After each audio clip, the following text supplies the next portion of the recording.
म चाहिँ अहिले आन्तरिक राजस्व कार्यालय पोखरामा छु। आज अस्ति जेनजेड आन्दोलनमा जुन आगलागी भएको छ पदार्थ देखाउँछ। अस्तिको आन्दोलनमा आगलागी भएर भवन पनि पूर्ण रूपमा ध्वस्त भएको छ भने यहाँ आगलागीबाट बचेका लागेका सामानहरू प्रशस्तै छन्।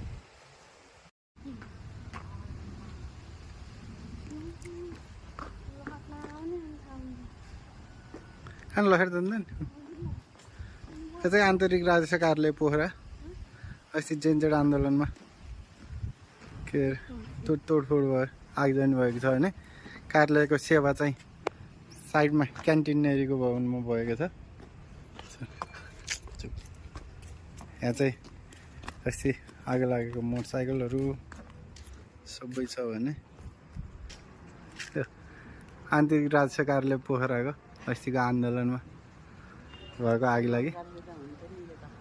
आगलागी भएको छ भने अहिले त्यहाँ केही सफा गर्नु हुनुहुन्छ।